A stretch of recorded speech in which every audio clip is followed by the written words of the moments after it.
매년 안 좋아져요. 지금 24, 25, 26 이게 포인트인데 25년도 안 좋아진 건 맞아요. 근데 26년에 더 안 좋아져요. 그러니까 25년에 할 수 있으면 하세요. 언제 좋아져요?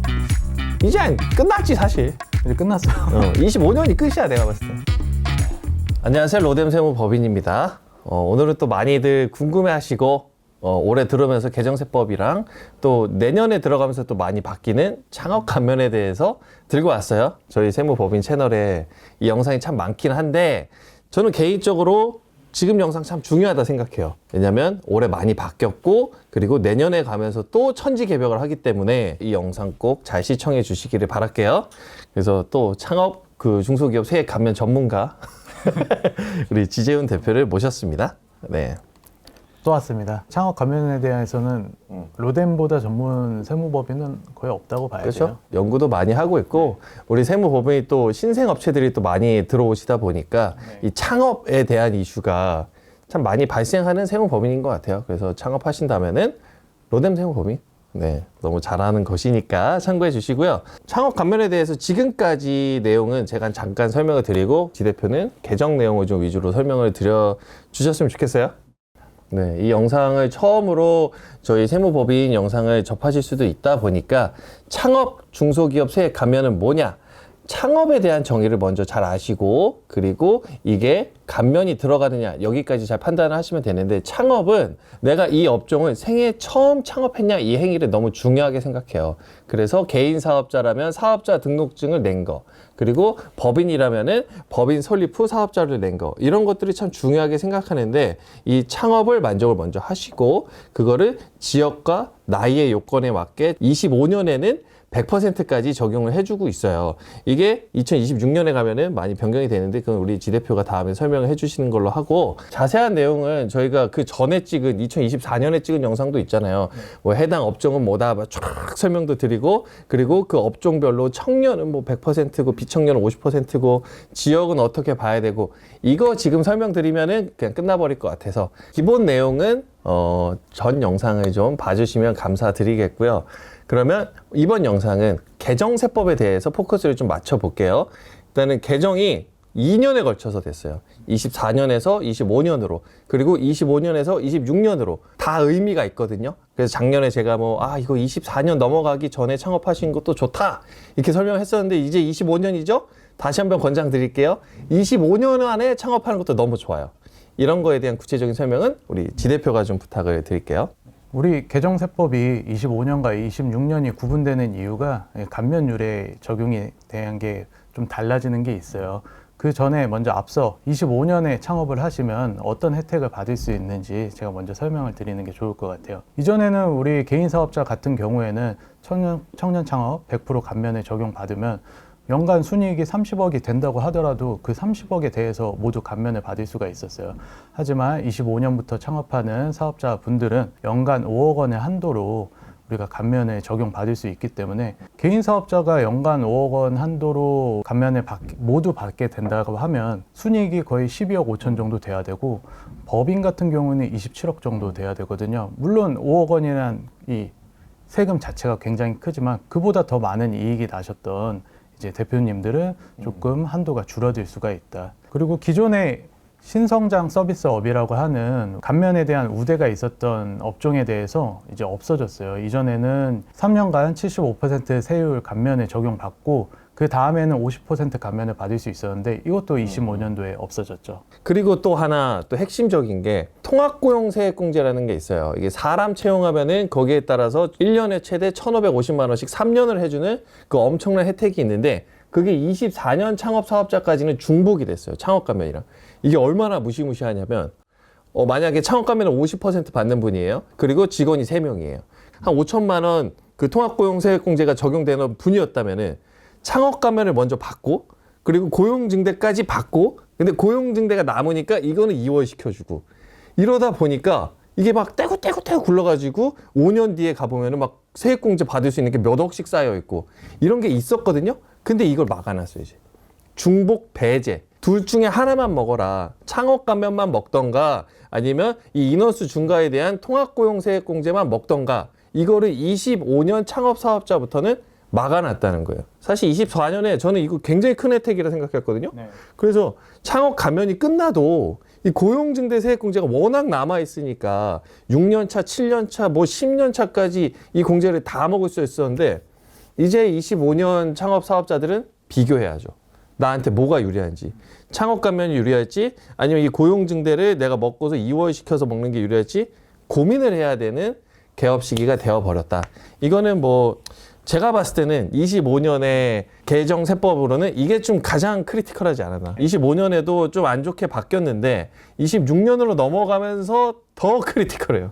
예, 어떤 게 바뀌는지 좀 설명해 주세요. 일단 감면율과 감면 지역에 대한 구분이 들어갔다는 게 가장 크다고 볼 수가 있죠.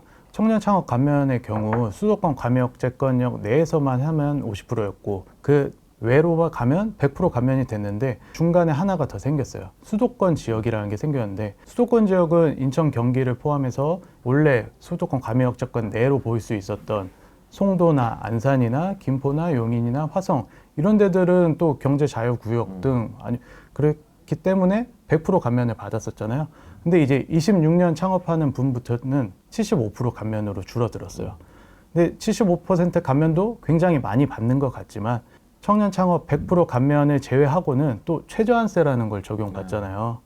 우리가 개인 사업자든 법인 사업자든 최소한에 내야 되는 세금이 있는데 100% 감면 받을 때는 그 세금도 무시하고 전부 다 받을 수 있었지만 75%를 받게 된다면 그 최저한세에 걸려서 사실상 세제 혜택이 굉장히 줄어들 수도 있거든요. 그 점이 굉장히 크리티컬하다고 볼 수 있을 것 같습니다.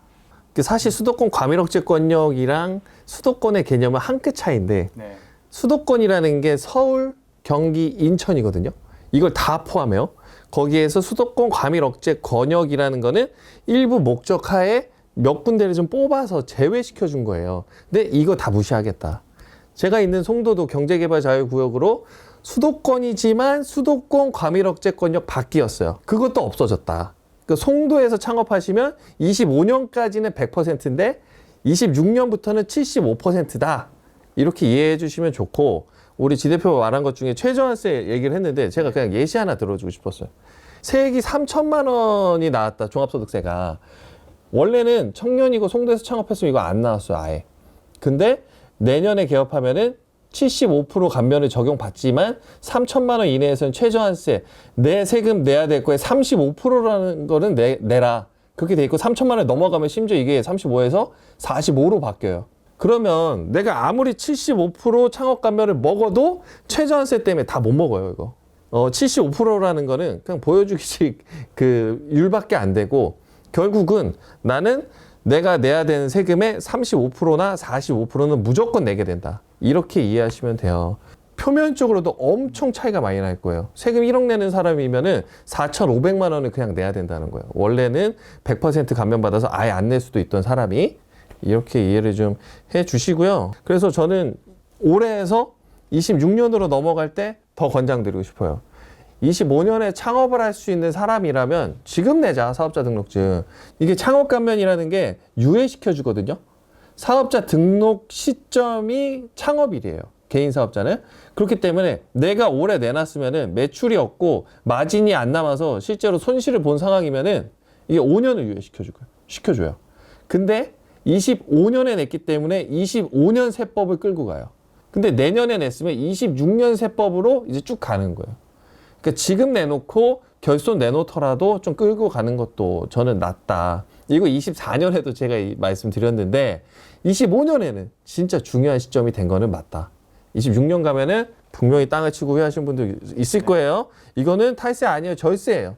제가 절세 방법을 안내 드리는 거니까 좀 많이 도움 되셨으면 좋겠고요. 일단 개정세법 여기에서 마치고 과거 영상에 막 여러 가지 창업 감면에 대해서 많이 여쭤보시는 거 우리 문답 시간 잠깐 갖고 마무리하는 걸로 할게요. 네. 첫 번째 문답 좀 설명해 주세요. 네. 우리 창업 감면 적용 받을 수 있는 것 중에 가장 좀 많이들 하시는 것들이 전자상거래 소매업이 가장 주요 타겟인 것 같아요. 이제 전자상거래 소매업이라는 거는 무점포 소매업을 찡하거든요. 그러니까 소비자에게 판매하는 이제 오프라인 매장이 있는데 오프라인 매장의 물건을 온라인에도 판매한다고 해서 전자상거래 소매업이 적용되는 게 아니에요.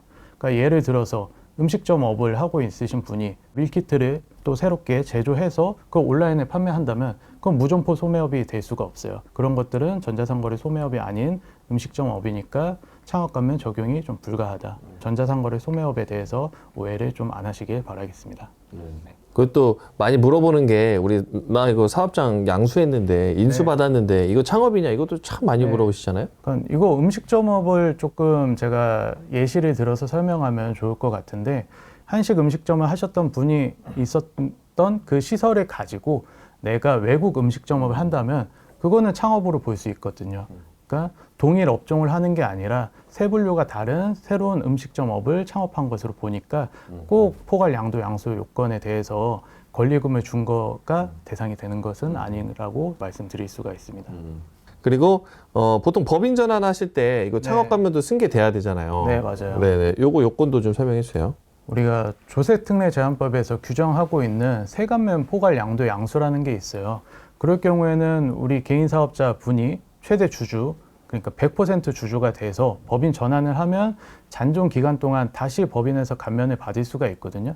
근데 여기서 주의하셔야 될 점이 우리가 법인 전환 요건을 먼저 갖추는 것이 가장 중요하다. 기존 사업보다 우리 자본금이 더 커야 된다는 그런 요건을 먼저 갖추시는데, 그러니까 우리 기존 사업의 순자산 가치가 뭐 5천만 원이었다면 법인 설립은 1억 원, 6천만 원 이렇게 이상 먼저 설립을 하셔야 되고, 그 다음에 특정 주주가 새롭게 개입이 되면 안 돼요. 개인 사업자로서 내가 법인 전환을 했는데 자녀한테 주식을 증여한다. 뭐 10%든 5%든.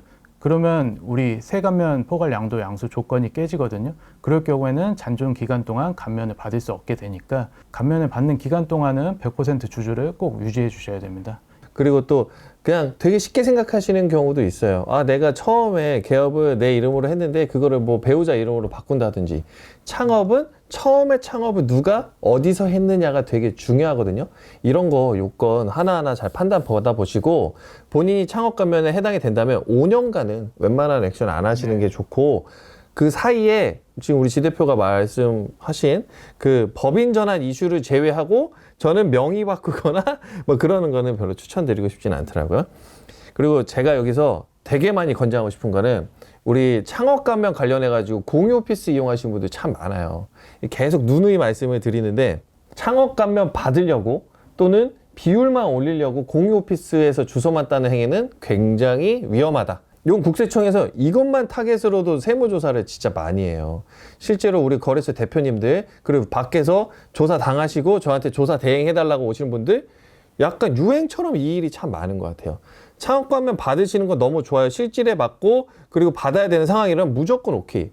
근데 이거를 어거지로 내가 서울 사는데 일부러 내가 그 용인에다가 사업자를 내가지고 아니면은 내가 강남 쪽 사는데 남양주에다 내가지고 이런 식으로 사업자 내는 거는 위험하다. 낼 거면 진짜 직접 가서 사업하자.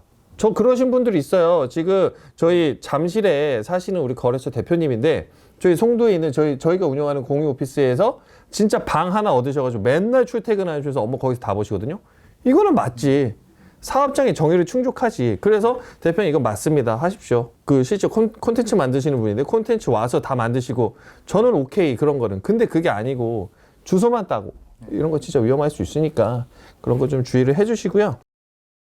오늘 영상의 핵심은 세법이 바뀐다. 바뀌는데 26년에 가면 진짜 안 좋게 바뀐다. 이걸 말씀드리고 싶었던 거니까 이 영상을 통해서 그 내용 하나는 꼭 숙지해 주시고 25년에 개업을 해야 된다? 하세요. 할 수 있는 상황이다? 이것도 하세요. 네, 제가 세무사 된 입장에서는 권장드리고 싶어요. 네, 많은 도움 되셨기를 바라겠고요. 또 올 거죠? 이제 2주에 한 번씩 오겠습니다. 아, 좋습니다. 네, 다음에 또 좋은 영상으로 찾아뵙기를 바라겠고요. 네, 감사합니다.